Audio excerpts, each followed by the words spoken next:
James and Livy looked up at their new home and grinned from ear to ear.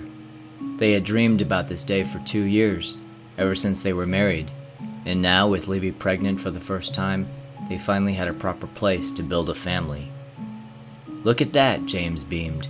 "You're staring at 7,000 square feet of family space sitting on a full acre. Are you saying this beats living above a pizza parlor in Koreatown?" Livy teased. "'Cause I thought that was kinda cozy myself." James cracked up laughing and picked Livy off her feet, swinging her around in the lush green grass of the front yard. "James, be careful, the baby!"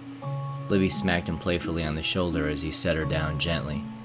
"Aw, you're barely showing yet. He'll be alright, he's gonna be a tough kid," James said, flexing his biceps. "I see All-State quarterback in his future."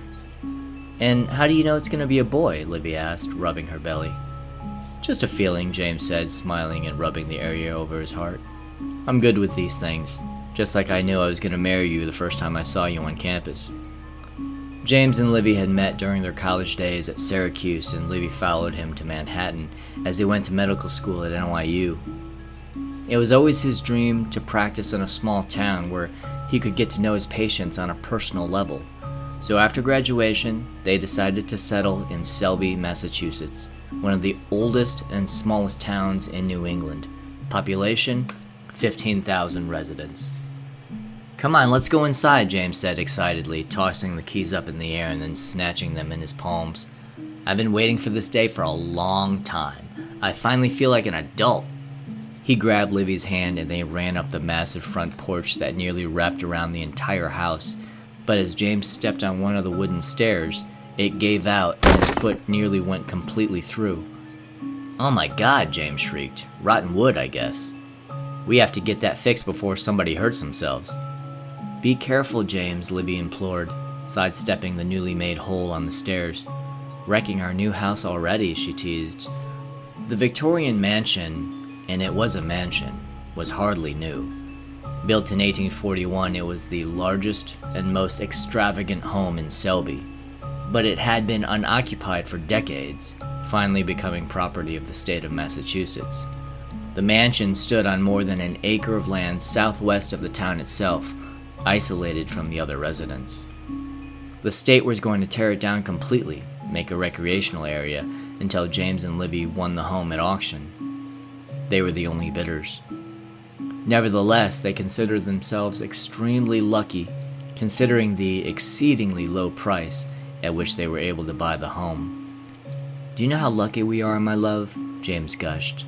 "At the price we paid for this house, we can afford to have 8 babies, 1 for each room." James put the key into the keyhole and turned, but the deadbolt wouldn't move. "Okay, let's try that again," James said, rolling up his sleeves and taking a deep breath. He turned the key as hard as he could, applying his entire body weight, and finally they heard the deadbolt slide open with a thud so loud that it seemed to echo throughout the entire empty house. James turned the knob and the heavy oak door creaked open. He pushed it open fully and picked Livy up and carried her across the threshold into the foyer of their new home. "Wow," James said over and over again. "Can you believe it, Liv? This is all ours." "I guess sold as is means exactly that," Livy chuckled, getting back on her feet and swiping away cobwebs from her face. "Think of the potential though, Liv," James reminded her as he pranced around their new home, the wooden floorboards creaking loudly wherever he stepped. "Look, this must be all original furniture," Livy exclaimed, walking through each room, tapping at the plastic that covered all of the upholstery and furnishings. "This place is like a time capsule, James." "I thought you liked old houses," James asked. I do, Livy replied. "They have so much character. But we've definitely got our work cut out for us." James walked through the house and opened up every window to air the place out. When he got back downstairs, he found Livy sitting on the floor of the parlor, flipping through an old leather-bound book. "Honey, come look at this," she said. "What you got there, baby?" James replied, making his way over to her. "What is that, an old photo album?" "Yeah, it's amazing," Livy said, closing the book to admire the front cover. "Look at this gold seal. It's like a family crest of some kind." The crest was 2 lions flanking a medieval shield, with a crown on top. It looked like a coat of arms from the Middle Ages. Livy cracked open the pages and they were transported back in time nearly 200 years. The photos were extremely old and cracked, some of them so faded that you could barely make out the faces. The photos that they could see were of a small family, a mother, father, and an infant son. Livy rubbed her thumb across the photos, trying to get a clearer look at them. It was the woman in the photos who really caught her eye. Livy couldn't stop staring at her photo. She had medium-length black hair and dark, deep-set eyes. The shadows that it casted gave her an intense and sinister look. At the same time, there was anguish in her face, a despondency that begged for empathy. "They look sad, don't they?" Livy said, as they continued to flip through the pages. "Well, back then you had to sit still for 10 minutes just to take a photo, so I think everyone looked pissy," James chuckled. "No, they look sad," Livy repeated, slowly flipping through the pages until they reached the photo of an infant boy with his eyes closed in a casket-like box. He was ghostly white, as if all of the blood had been drained from his body. "Oh shit, I read about this. Where they take photos of dead kids. It's kinda creepy, right?" James said. "It's the only photograph they may ever have of their child," Livy said solemnly, wiping a tear from her face. "It's precious." "Liv, are you alright? Are you crying?" James laughed nervously. "Come on, this kid died almost 200 years ago." "Oh my god, I don't know what came over me just now," Livy said, taking a deep breath and fanning her face with her hands. "I just felt this deep sadness. That was weird. That poor woman." Livy wrapped her arms around her tummy. "Come on, let me take that," James said, grabbing the photo book from Livy's hands. "Let's put this away. No negative thoughts or feelings, right? Not good for the baby." Livy nodded and smiled. Over the next few days, James and Livy cleared out much of the old furniture and began moving their own furnishings inside the house. Most of the items were donated to a local antique shop whose trucks had to circle back to the home a full 15 times just to haul everything away. "I can't believe how much stuff was in that house," Livy exclaimed. "Well, don't get too comfortable yet," James warned. "I just saw the basement." "You're kidding," Livy whined. "Let me see." James opened the door leading down to the basement, and it was so dark that they could only see the top 4 steps before everything faded into blackness. "There's no light. Not sure if there ever was one," James said as he flicked the light switch on his phone. "Okay, follow me." He grabbed Livy's hand as they made their way down the staircase, the air getting damper and cooler with each step that they took. Finally, they reached the bottom, a cold concrete floor, and Livy could feel a chill run up her spine. "That is a steep staircase," Livy exclaimed, pulling out her phone and switching on the light. "Yeah, it is. Hey, I don't want you coming down here without me, okay?" James said. Yeah, don't worry," Livy replied. "Let's see what's down here." James scanned the basement with his light flashing its beams into the dark voids until he heard Livy gasp. "Liv, what's wrong?" James called out, pointing the light at her. "No, point the light over there. What is all this stuff?" Livy squinted her eyes to see through the thick darkness. "It looks like small figurines of some kind," James said. The basement was full of dolls, large and small. Some of them were wearing different clothing of that time period. Some were young and other dolls were older. Their facial expressions all differed as well. Some were smiling, some were stoic, and others were sad. They seemed to be placed randomly throughout the basement, but several of them were facing a large wooden chest in the middle of the room. "James, look! Some of them look like children. Look at their faces!" Livy exclaimed, flashing their light onto them. Livy walked around the congregation of dolls in the center of the room, facing the chest. "Liv, wait! Don't go wandering off!" James shrieked. "I don't want you tripping on something down here. It's not safe."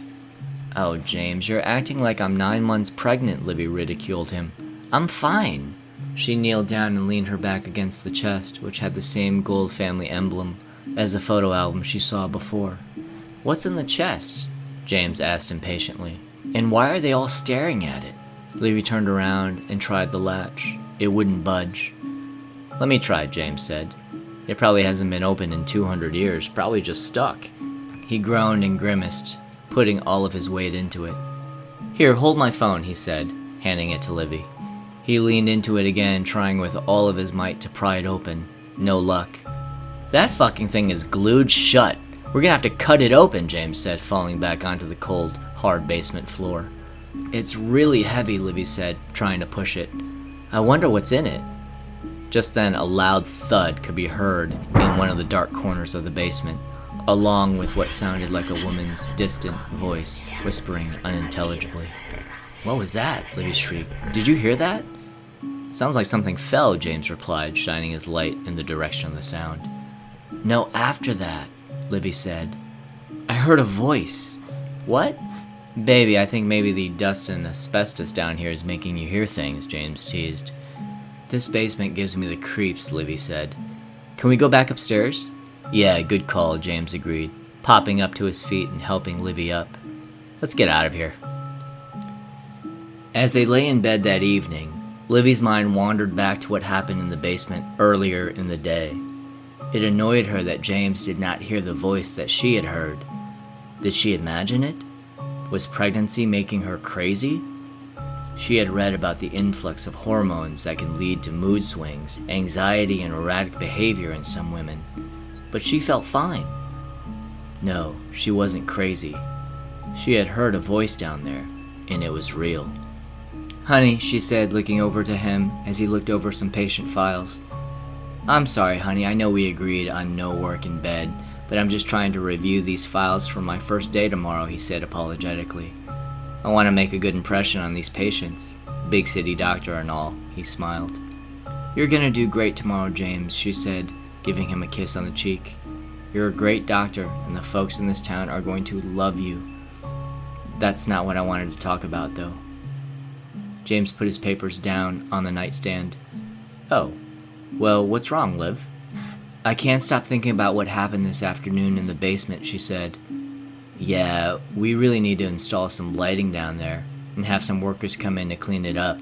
I was thinking we should put in a new wood floor down there and maybe make it a large game room for the kids. Pool table, foosball, air hockey, the works. James was always so optimistic. The reason Livy fell in love with him. So, you didn't find it creepy at all? Livy prodded. Creepy? James replied.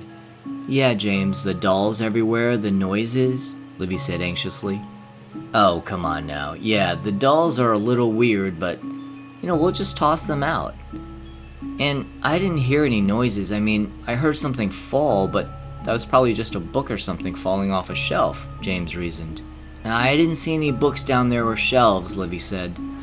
Oh, Liv, you know what I mean, James said patiently. It was probably nothing. And what about the woman's voice, Livy implored. Didn't you hear that? James looked at Livy with concern. Liv, I really didn't hear anything. Are you all right, sweetheart? I'm fine, Livy snapped back. I guess I'm going crazy. James paused for a moment before setting his hand on Livy's growing belly. Listen, Liv, I know you didn't want to take your medication while you're pregnant, but Dr. Addison said it was perfectly safe. We are not having this conversation right now, Livy snapped. She was irate. Yes, I struggle with bipolar, but no, I'm not a loon, okay? I don't just hallucinate things that aren't there. James paused again, doing his best to tiptoe around his words. Well, that is one of the symptoms of Stop! Livy shouted before James could finish.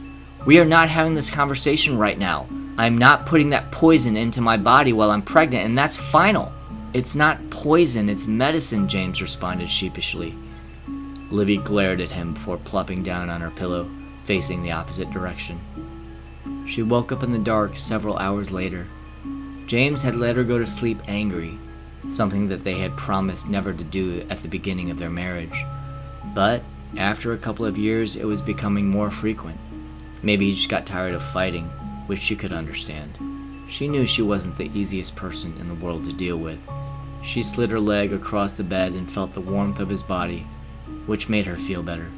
The moon was shining through a crack in the drapes as Livy rubbed her eyes and touched the screen of her phone. 3:15 a.m. The home was deathly silent, something that Livy was not used to coming from New York City. There would be ambulance noises, drunks screaming in the streets, and cars honking at all hours of the night. But here, She didn't hear so much as an owl or crickets chirping. There was nothing other than the faint buzzing that you hear in the deep silence. As she sat up in bed, Livy noticed that her stomach really hurt, and she put her hand on her belly, trying to recall everything that she ate that day. Maybe it was the chicken salad that they had for lunch. Sometimes if that wasn't cooked all the way through, you could have the runs all night. Maybe that's why she woke up at such an ungodly hour. Livy got out of bed, slid into her slippers, and headed for the bathroom down the hall.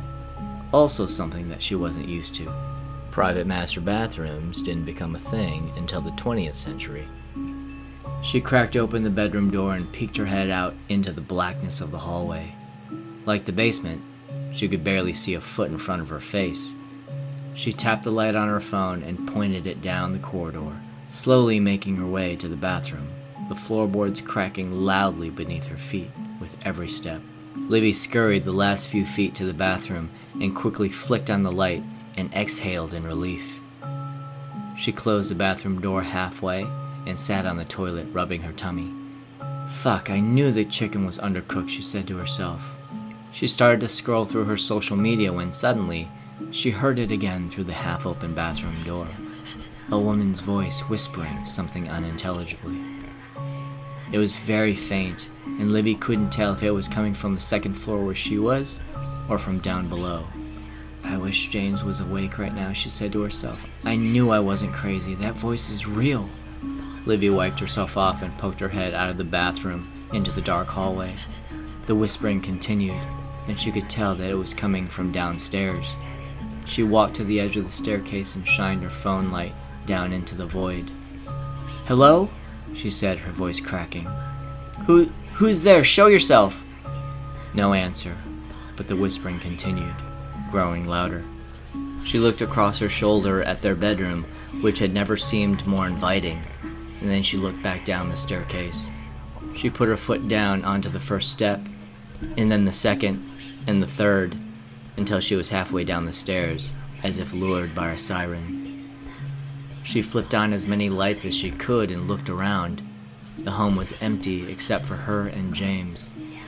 She stopped in the kitchen and picked up a small paring knife and held it like a fire poker. She continued to walk in the direction of the voices. She turned the corner in the hallway and saw that the door to the basement was open wide. Whispers were coming from there.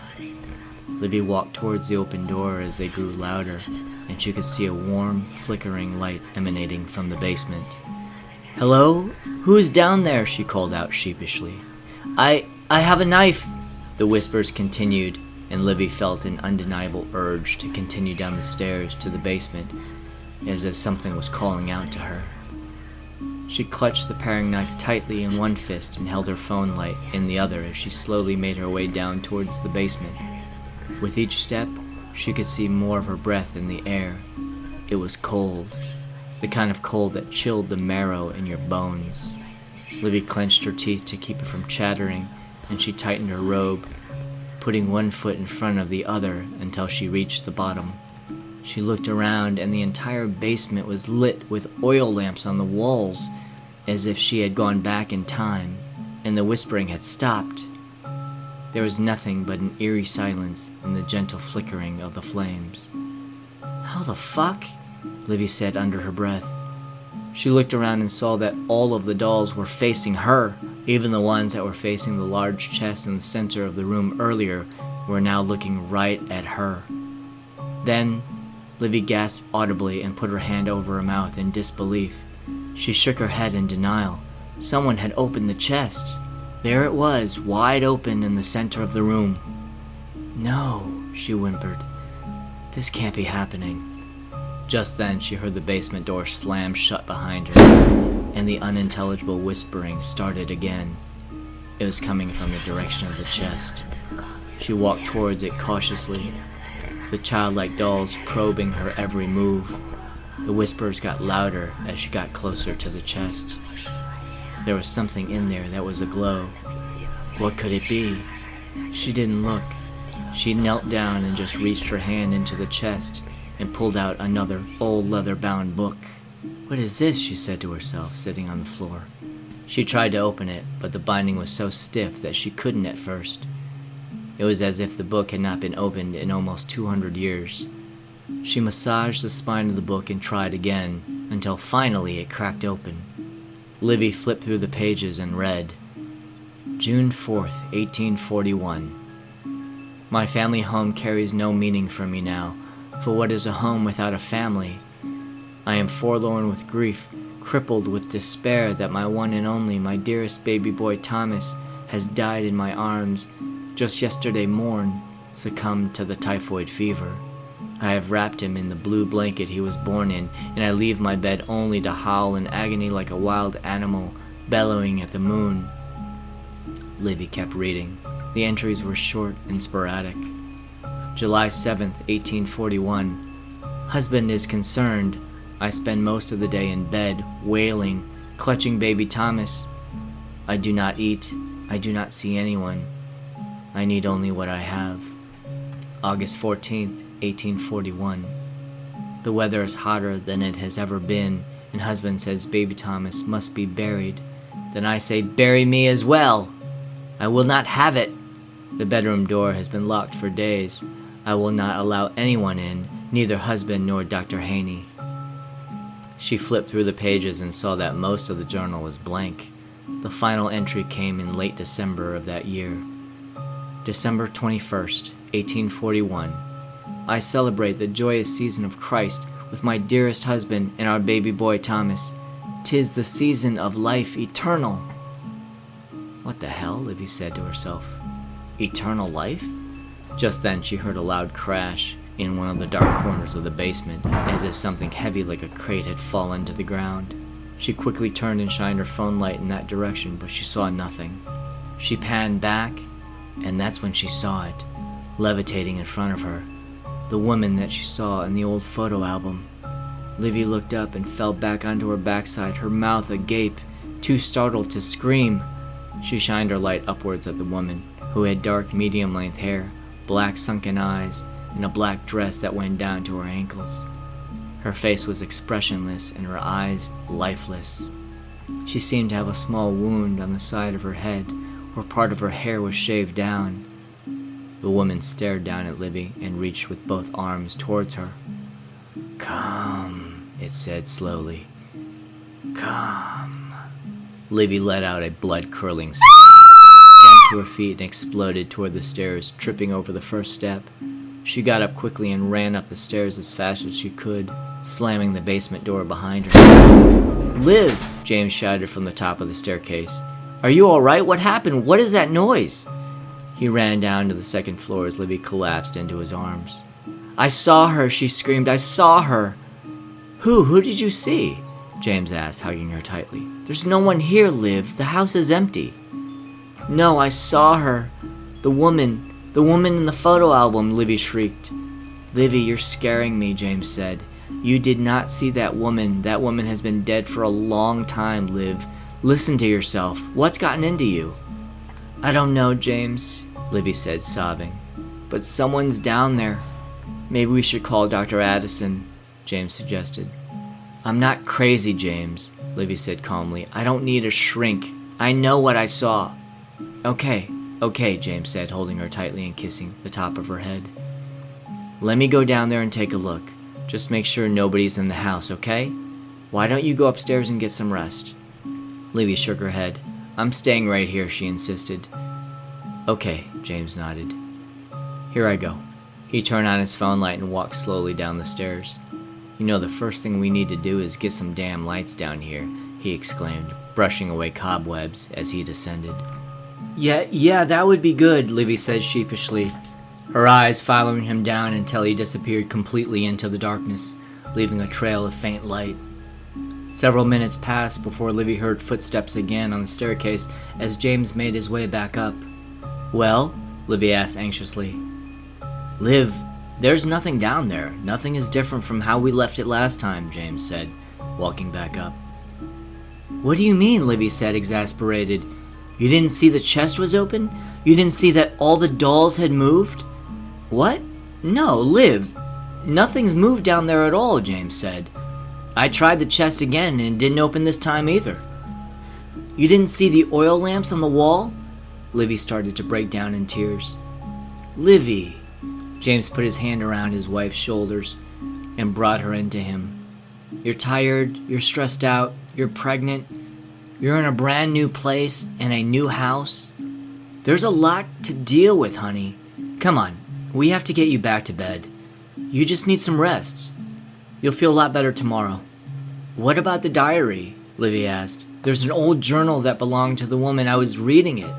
I dropped it on the floor when I was running up the stairs. James shook his head. There was nothing on the floor, Liv. And I didn't see any books or journals of any kind down there. Livy shrank to her knees. James, maybe I am going mad. Over the next few weeks, James and Livy got settled into their new surroundings, and Livy thought less and less about the strange happenings of their first few days in the house.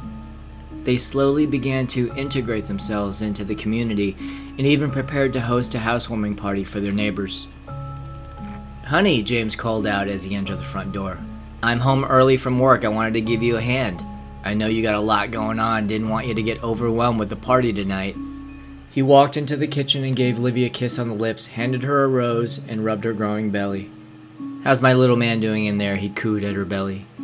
Again, we don't know if it's a boy yet, but she is starting to kick back a little bit, Livy smiled.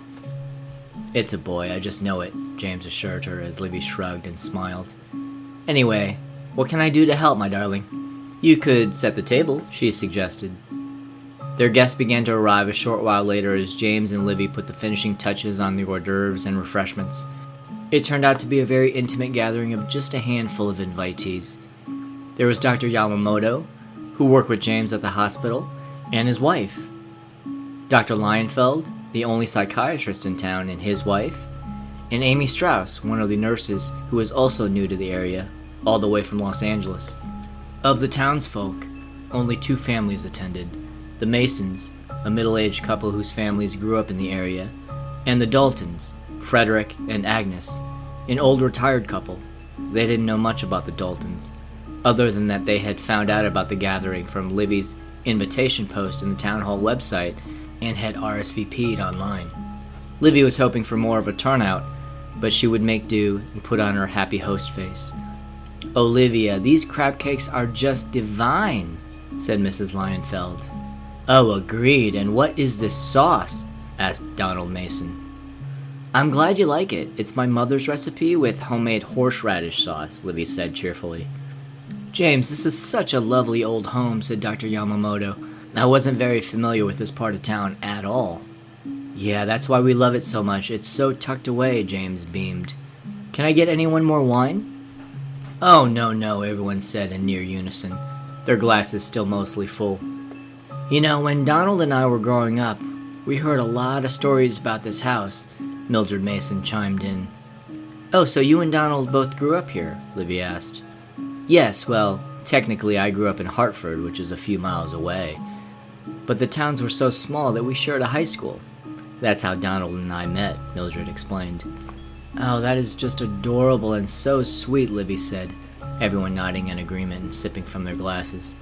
James and I were college sweethearts, but to meet in high school, that's really extra special. Well, we certainly have our ups and downs like everyone else, but overall, what can I say? He's my one and only Donald, Mildred said, chuckling.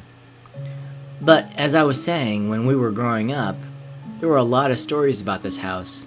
It was legendary, to be honest. Livy looked over at Mr. and Mrs. Dalton. They were holding their wine glasses, but neither of them had taken a sip, nor spoken a word for that matter, though they seemed to be listening intently, with a stoic yet severe countenance. How old is this home, by the way? Asked Amy Strauss. 1841, James boasted. You don't really get houses that old in California, do you, Amy? Amy shook her head and raised her glass. Well, there was no California until 1850, she replied. That's why I love it back east. There's so much more history here. History is quite the understatement for this home, said Mr. Dalton out of the blue, finally taking a sip of his wine. Livy and James looked over at him and then shot a look at each other in utter surprise. Mr. Dalton is right, Mildred Mason said, continuing her train of thought. As I was saying, when Donald and I were young, the kids our age would break into this house and try to scare each other Remember that, dear? Break in? Livy asked. What about the people living here? Oh, sweetheart, this home had been empty for many, many decades, Mrs. Dalton said, speaking for the first time. Ever since Her husband put his hand on her arm and she stopped, taking a large gulp of her wine instead. Yeah, that sounds about right, Mildred Mason continued. Empty for decades. I remember hearing about this house from my grandfather. Wait, I feel like I'm missing something, James said nervously. Oh, they're just teasing, Dr. Lionfeld chuckled. Old urban tales, you know. I've been here for 15 years, and this town is just wonderful. Mrs. Dalton, Amy said, did something happen in this house? Mrs. Dalton looked at her husband and put down her glass of wine. You know, I'm suddenly not feeling well at all. I think that Mr. Dalton and I should go, she said, taking her husband's hand. Oh, but you just got here, and we're just about to have dinner, Livy said, exasperated. At least stay for dinner, please. I'm so sorry, dear. When Mrs. Dalton gets like this, she needs her rest, her husband explained. That night, throughout dinner, Livy's mind continuously went back to the Daltons. Who were they? Why had they come, and why the sudden and strange exit? She interrupted the pleasant conversations at dinner to see if the Masons had any answers. So, Mildred, when we were having hors d'oeuvres in the parlor, you were saying that local kids were scared of this house, but you never told us why, Livy probed. Oh dear, it's nothing, just old urban tales, like Dr. Lionfeld said, Mildred replied dismissively. This meatloaf is simply marvelous, Olivia. Thank you, Livy said, growing frustrated. But Mildred, if you could, I would really love to know as much about my house as possible, if you could. The table was silent with all the guests staring at Livy. Well, Mildred said, picking up her glass of wine, I don't know as much as the Daltons. They're historians of this town, you know. But legend has it that the original owner of this home, John Dunbar, and his wife Helen Dunbar, they lost a child in this house, and it drove Helen to madness. So much so that she had to be committed to an insane asylum for her anxiety and depression. Right about that time, John Dunbar just disappeared off the face of the earth, never to be seen again. To this day, nobody knows what happened to him. Rumor has it that he ran off with a younger woman. They returned Helen to this house to live out the rest of her days in peace, but they never thought that. I mean, how could they have known? Mildred's countenance became dark and sullen. Known what? Livy prodded. How could they have known what? You know, it's getting quite late, Mildred said, looking at Donald, her husband. Honey, maybe we should really be going. What's going on here? Livy demanded. What's so bad that it can't even be spoken about? What happened in this house? I knew this was a mistake, Mildred, Donald said, as they got up and grabbed their coats. I can't believe this, Livy muttered to herself. Mr. and Mrs. Mason, please stay. Finish your dinner at least, James insisted, as the other guests looked on with concern. James, Olivia, thank you for having us to your home. I pray you will be content here in our little town, and may the Lord be with you, always, Donald Mason said as he ushered his wife out the front door. James looked at Livy, who was despondent at the dinner table, as the other guests were whispering amongst themselves. The evening ended much earlier than expected, as the mood was ruined, and neither Livy nor James felt much like playing host. After all the guests had left, the two of them sat silently at the dinner table. Something happened in this house, James, Livy proclaimed. It's that woman in the photo album, the one I saw in the basement. That's Helen Dunbar. Oh, Livy, come on. You didn't see any woman in the basement. Listen to how ridiculous you sound, James sneered. Fuck, I just wanted a nice evening with my wife and some new friends, and I can't even have that. You could have told everyone to stay, Livy said. You should look at yourself in the mirror, James accused. You're not exactly the most hospitable host right now. Oh, right. I'm the one who has to always put on the fake happy face, even when my husband thinks I'm a liar and a nut job, Livy fumed. Livy, I did not say that, James maintained. I don't think you're a liar. You have a condition. You haven't been taking your medication. It's toxic for the baby, Livy screamed. I'm a doctor, Livy. How many times do I have to tell you that it's safe? James yelled back. You know what's a lot more dangerous than your medication? Hallucinating things. Just then they heard a tremendous crash in the kitchen as the pots, pans, and dishes were being thrown all about. What the hell was that? Livy whispered. Sounds like something fell in the kitchen, James said. They walked over to the door separating the kitchen from the dining room and slowly swung the door open a crack to peek inside. Holy shit! James pushed the door wide open and saw their kitchen in complete chaos. All of the cupboard doors have been swung wide open, and all the glasses and plates in those cupboards have been smashed into pieces on the kitchen floor. The sink was running scalding water, and the steam was rising up to the ceiling. The windows were wide open as the chill of the autumn air filled the room. Oh my God, Livy screamed as James tried to tiptoe through the minefield of glass and debris on the floor. Be careful, don't cut yourself. James shut the window and turned off the water, and they stood there like statues looking at each other from across the kitchen. Do you still think I'm hallucinating? Livy asked. James didn't respond. The next day, as James was at work, Livy stopped by the home of the Daltons, who lived closer to town. She was nervous and apprehensive pulling up to the home, since she was coming unannounced. Their home was an old Victorian similar to hers, and it looked like it had been built around the same time, the mid-1800s. It had a big front porch and expansive front yard. The lawn and landscaping were immaculately kept, as was the outside of the house, which had a fresh coat of white paint.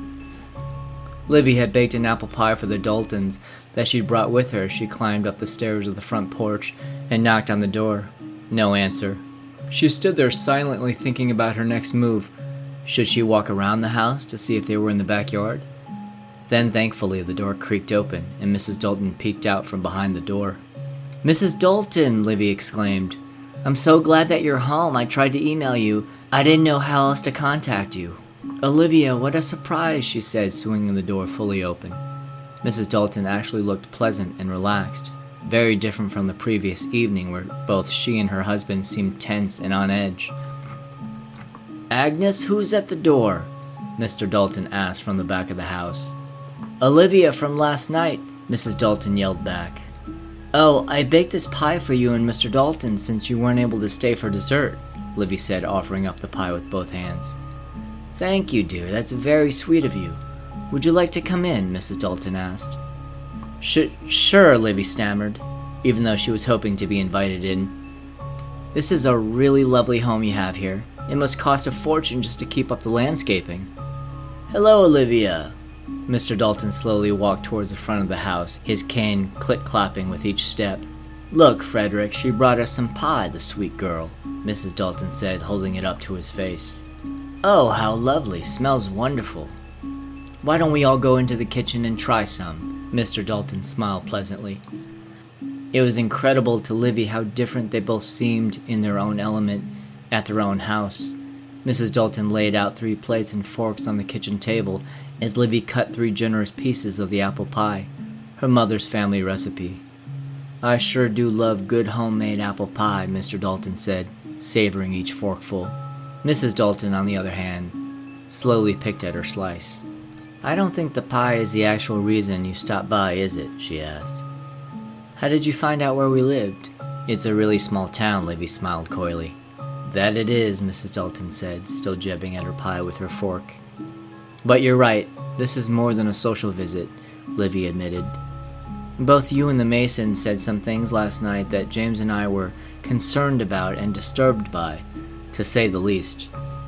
But we didn't say anything, Mr. Dalton replied. Nothing at all. Look, Mr. and Mrs. Dalton, I'm desperate. We've had some really strange things happen in that house, things that I just can't explain. We've put our entire life savings into that home, and I just want to know what happened there. Please, I'm begging you. The old couple looked at each other and then looked down at the table. I know that you know something about my house. The Masons did too. I just have to know that I'm not crazy, please, Livy begged, her eyes welling up with tears. When you say strange happenings, what exactly do you mean? Mrs. Dalton asked. Well, last night after you left, James and I were talking, and all of a sudden we heard a crash in the kitchen. When we looked in there, all of our cupboards had been emptied out and the plates and glasses smashed onto the floor. And then the other day, I was in the basement by myself and I saw something. Or someone. Someone? Mrs. Dalton asked. A woman. I think it was a woman. I don't know. She was floating. Oh my God, I sound insane. Livy was reeling. Mr. Dalton stood up and left the room. When he returned, he was holding an old leather-bound album similar to the one that James and Livy had seen in their house on the first day they were there. He opened the book and pointed to an old photograph. Is that who you saw in the house? Mrs. Dalton asked. Livy shrieked and covered her mouth. She stood up and backed away from the table until her back hit the wall. Oh dear, Mrs. Dalton exclaimed, standing up to help Livy. Come, let's all go sit down in the parlor and talk, please. Mr. Dalton brought Livy some hot tea as they settled in the parlor. So, by your reaction, that was the woman that you saw, wasn't it? Mrs. Dalton asked. Livy nodded. Helen Dunbar, wife of John Dunbar, Livy said despondently. Yes, that's correct. John Dunbar was my great-uncle, Mrs. Dalton revealed. Livy's eyes brightened up. I didn't know that, she exclaimed. The Mason said that he left Helen for another woman after they lost the baby. Yes, that seems to be the accepted local lore, but it's not true.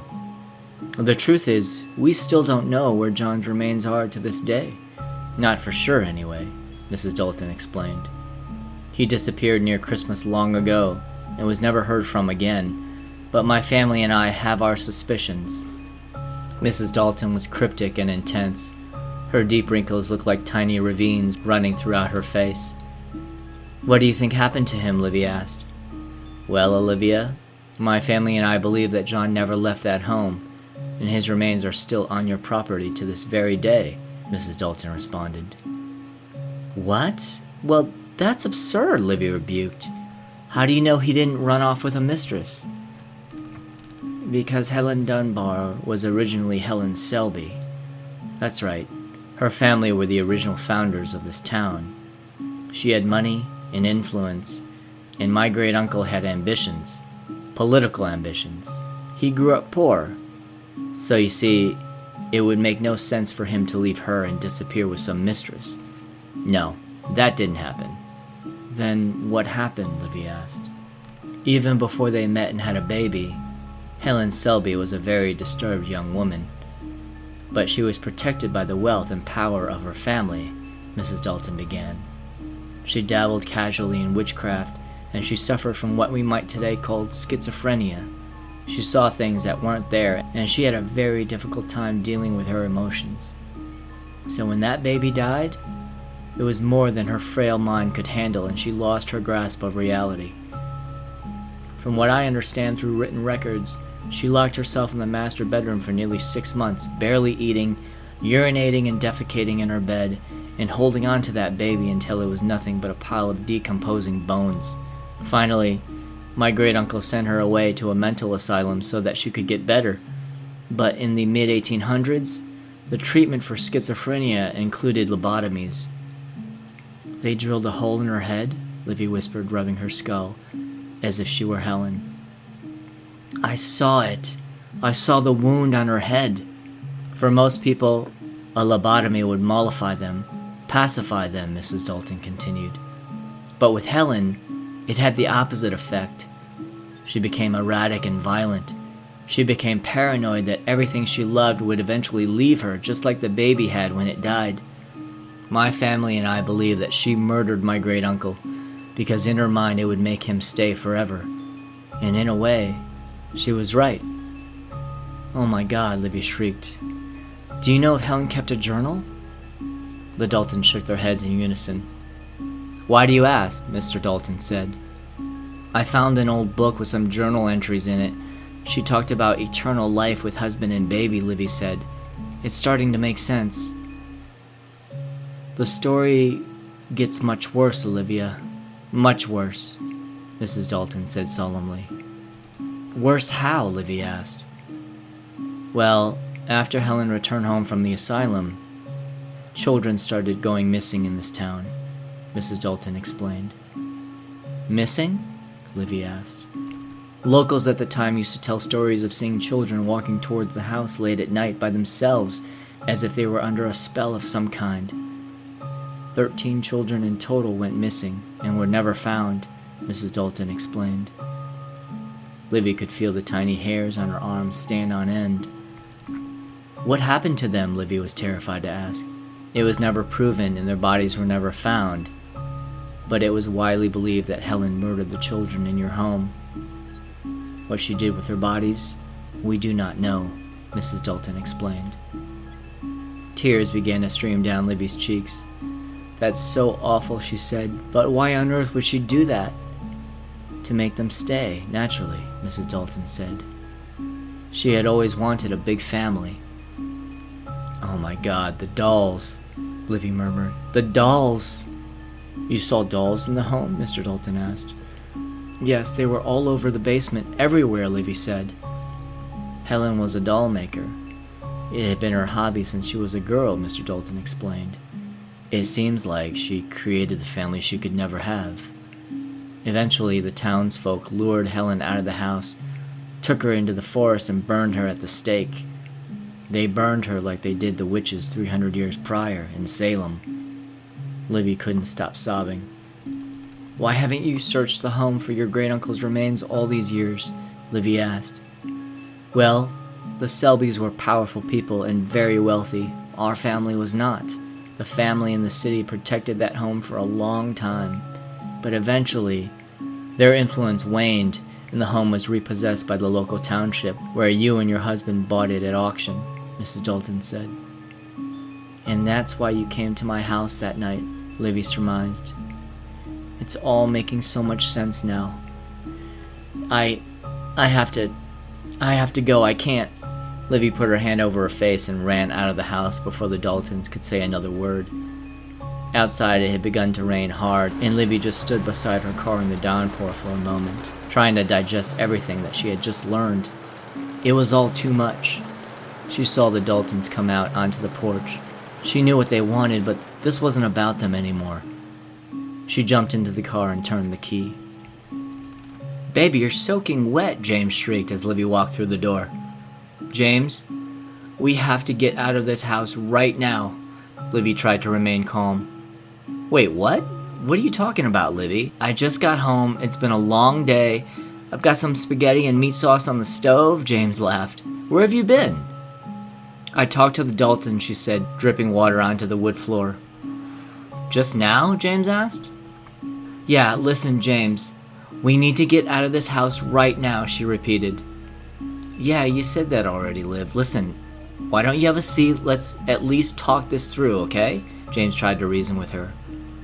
Why were you talking to the Daltons? What did they say? You know that woman in the old photo album, the one that I saw in the basement? Livy asked. James rolled his eyes.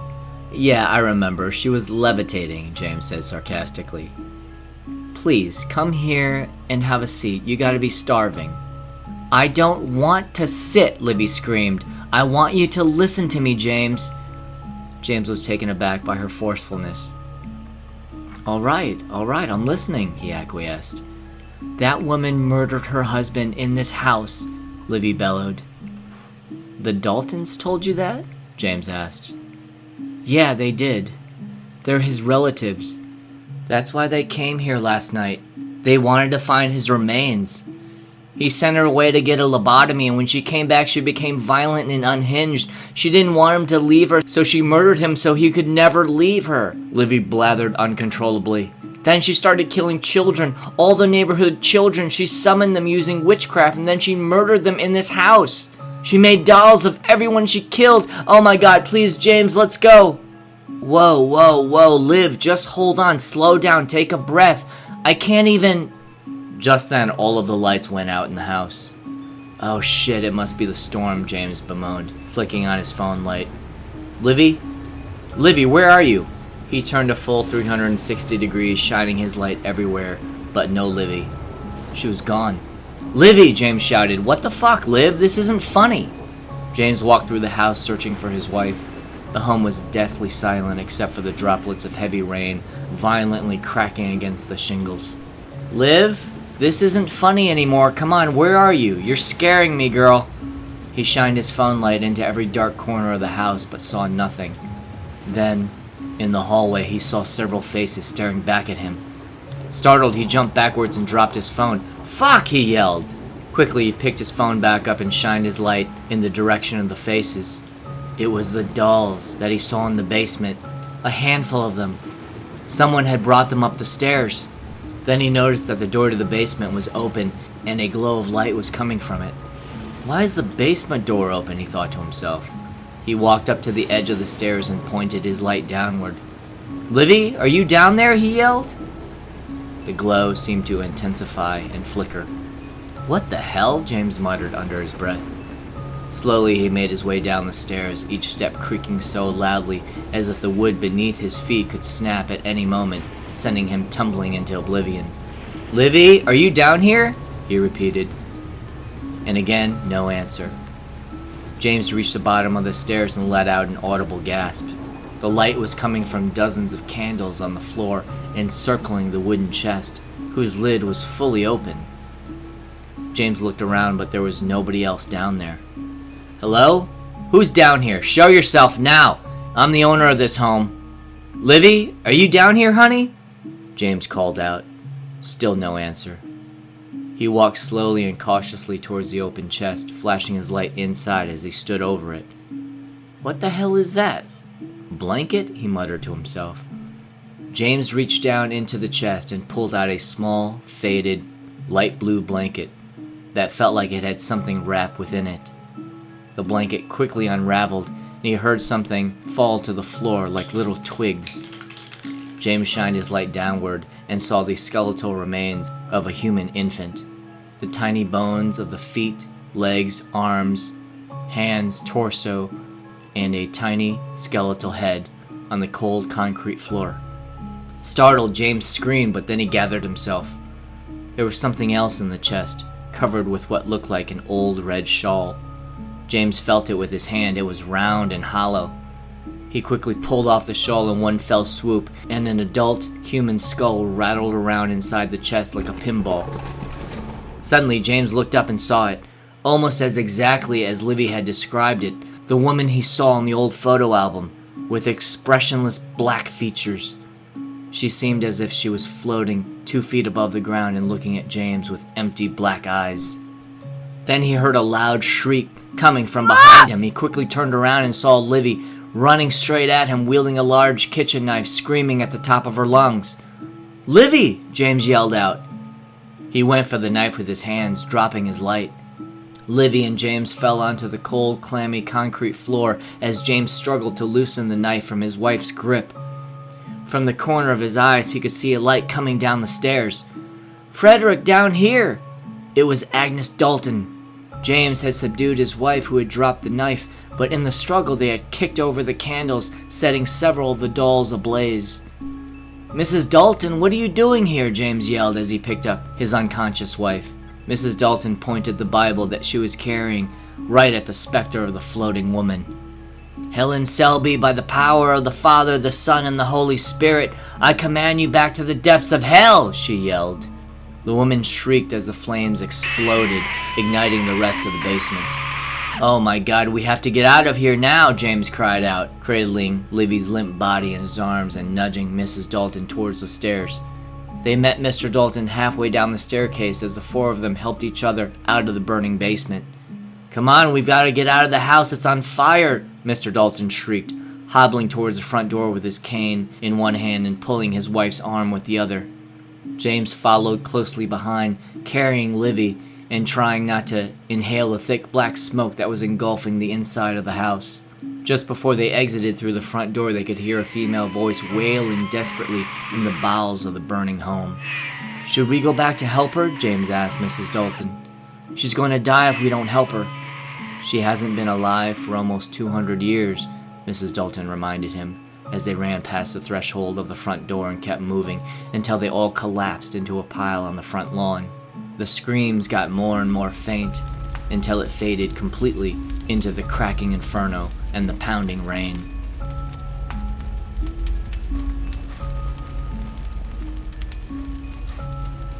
"3 weeks later, Livy and James slowly walked through the rubble that was their dream home, searching for anything that could be saved. So far, no luck. "I can't believe we lost everything," Livy cried. "The watch your grandfather gave you, my mother's jewelry, everything." "Not everything," James said, looking at Livy lovingly. He walked over to her and put his arms around her shoulder and put his hand on her growing belly. "Not everything," he reiterated. She kissed him and gave him a big hug. "Mrs. Dalton is getting out of the hospital today. We have to go pick her up," Livy said. "Mr. Dalton doesn't drive anymore." "She's a tough old gal, isn't she?" James laughed. "Second-degree burns? Forget about it." He paused for a moment. "So, Liv, you really don't remember anything about that night? Like, nothing?" Livy shook her head. "I remember talking to you, dripping wet, and the next thing I remember, I was waking up in the hospital and you were crying and smiling at the same time, telling me that our house was gone." James looked around their property, shaking his head slowly. "When you woke up, that was the happiest moment of my life. I thought I lost you, Liv," James admitted. "I truly thought that I lost you forever." "You saw her, didn't you?" Livy asked. "You saw Helen." James nodded. "You were right, Liv. You were right the entire time," James said, his eyes starting to glaze over with tears. "I'm sorry I didn't believe you." As the late afternoon sun began to fade into the trees, they took one last walk around the charred remains of their former life, trying to find something, anything that was salvageable. "You know, farmers burn their fields to create nutrient-rich soil for new crops," James said with a smile. "This could be a whole new beginning for us. We could build something brand new and amazing right here." "You know I have a hard time letting go," Libby lamented. "Yeah," James acknowledged. Then he kicked over one of the charred beams of the house, uncovering the old chest. It was fully intact, seemingly unaffected by the fire. "I cannot believe this survived," Livy gasped, totally astonished. "How can that be?" "It looks like it didn't burn at all," James marveled. "Maybe it was shielded by the beams that fell on top of it? I mean, it's actually really beautiful seeing it in the daylight," James said. James kneeled down and marveled at the intricate patterns on the wood and old-fashioned craftsmanship. Strangely, the chest was closed and locked. "It's made of wood, James. It should have burned. It should have fucking burned." Livy was beside herself. She started to panic. "James, we have to get rid of it. We have to. I can't." She felt a deep sadness engulf her and started to sob uncontrollably. Hey, Liv, all right, it's gone. If it means that much to you, it's gone, I promise," James reiterated.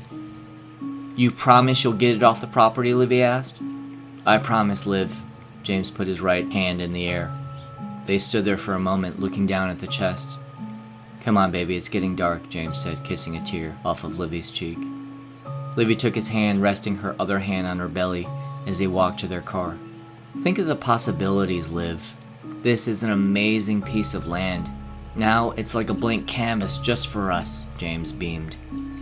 "It's going to take some massive cleanup, and we'll probably have to rent another house for a few months, but just think of what we could build here." Livy looked down at her belly, then looked up at James and smiled. "I trust you," she said. James paused for a moment, gazing and smiling at her through the fading light. Then he turned the ignition, and they drove off towards the setting sun. Thank you for listening to The House of Selby. If you enjoyed this story, you can support me greatly by liking, subscribing, commenting, and telling all your friends about this channel. And make sure you hit the notification button so you don't miss my next new story. Until next time, friends, this is Leo Moon. Be well.